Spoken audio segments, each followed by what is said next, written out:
In 1898, a struggling author named Morgan Robertson concocted a novel about a fabulous Atlantic liner, larger and grander than any ever built. Robertson loaded his ship with rich and complacent people and wrecked it on an iceberg on a fictional April night. Robertson titled his novel Futility. 14 years later, a British shipping company, the White Star Line, built a steamer remarkably like the one in Robertson's novel. The new liner was 66,000 tons, Robertson's 70,000 tons. The real ship was 882 feet long, the fictional one 800 feet. Both vessels were triple screw. Both could make about 24 to 25 knots. Both carried about 3,000 people and had enough lifeboats on board for only a fraction. But then it didn't seem to matter, as both were labeled unsinkable. Robertson called his ship the Titan. White Star named theirs Titanic.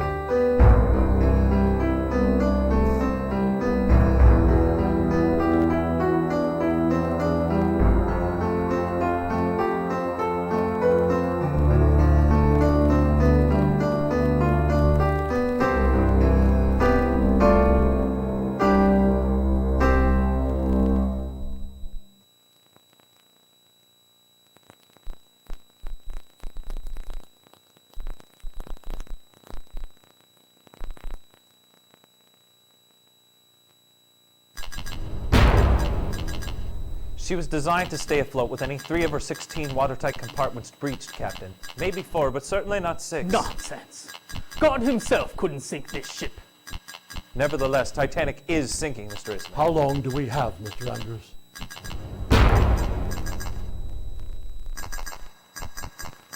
Williamsville State Bank and Trust salutes the Muni. Join the bank for Williamsville and Sherman Night, Friday, June 13th at the Muni. Good evening, everybody. Thanks for coming out to the Muni. I'm Paul Presney, and welcome aboard Titanic. Let's take a look around backstage, meet some of the people who helped make this show possible. Come on. Up to lifeboat level. Titanic has 3 tilt stages. The main tilt stage is over 50 feet long, and it takes 3 people working in perfect coordination to raise it up to its 10-degree angle. We're here with Jane Pointer, who's the cranker on the bridge set of the Titanic. She makes it go from 1 story to 2 as the set comes out. Jane, can you tell us a little bit about the set? Sure. This is the back side of the bridge, and it's the longest set that Muni's ever had. It is just a little over 40 feet, and the track is 1/10 of the size that the Titanic was.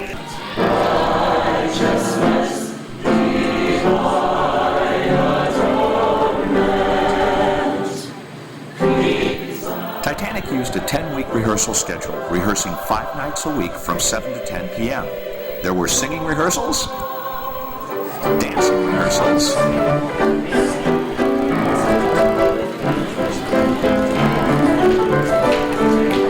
and orchestra rehearsals.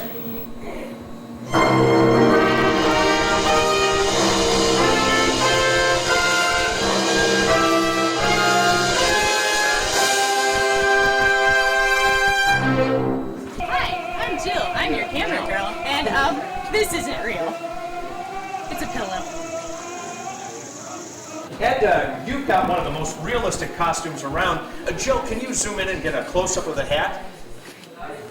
Look at that. Our costumes have come from Tracy Costumes out on the East Coast, and they've even duplicated for us the White Star emblem and the braid around the captain's hat. So what's it like to play Ed Smith, Ed Smith? It's not hard to remember my name. There you go. So Ed's going to remember his name in the show. Thanks, Ed. Have fun. You bet.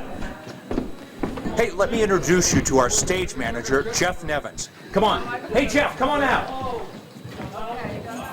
Hey, everybody. This is Jeff Nevins, our stage manager. Jeff, say hi. Hi, everybody. How you doing? Jeff, you run all the lights and sound cues for Titanic. That's no small task, is it?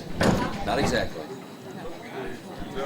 Actually, it's a good question. We have 197 light cues and 128 sound cues. And Jeff also takes care of us if it starts to rain. He makes sure everything is safe before we go back out.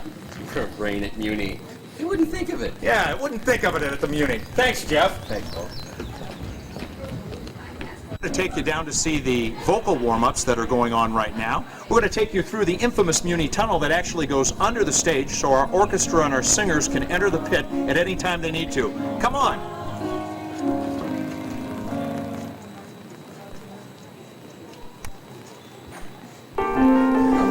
That's Judy Denton and Dave Barnes working a vocal rehearsal on the Wolf Rock number.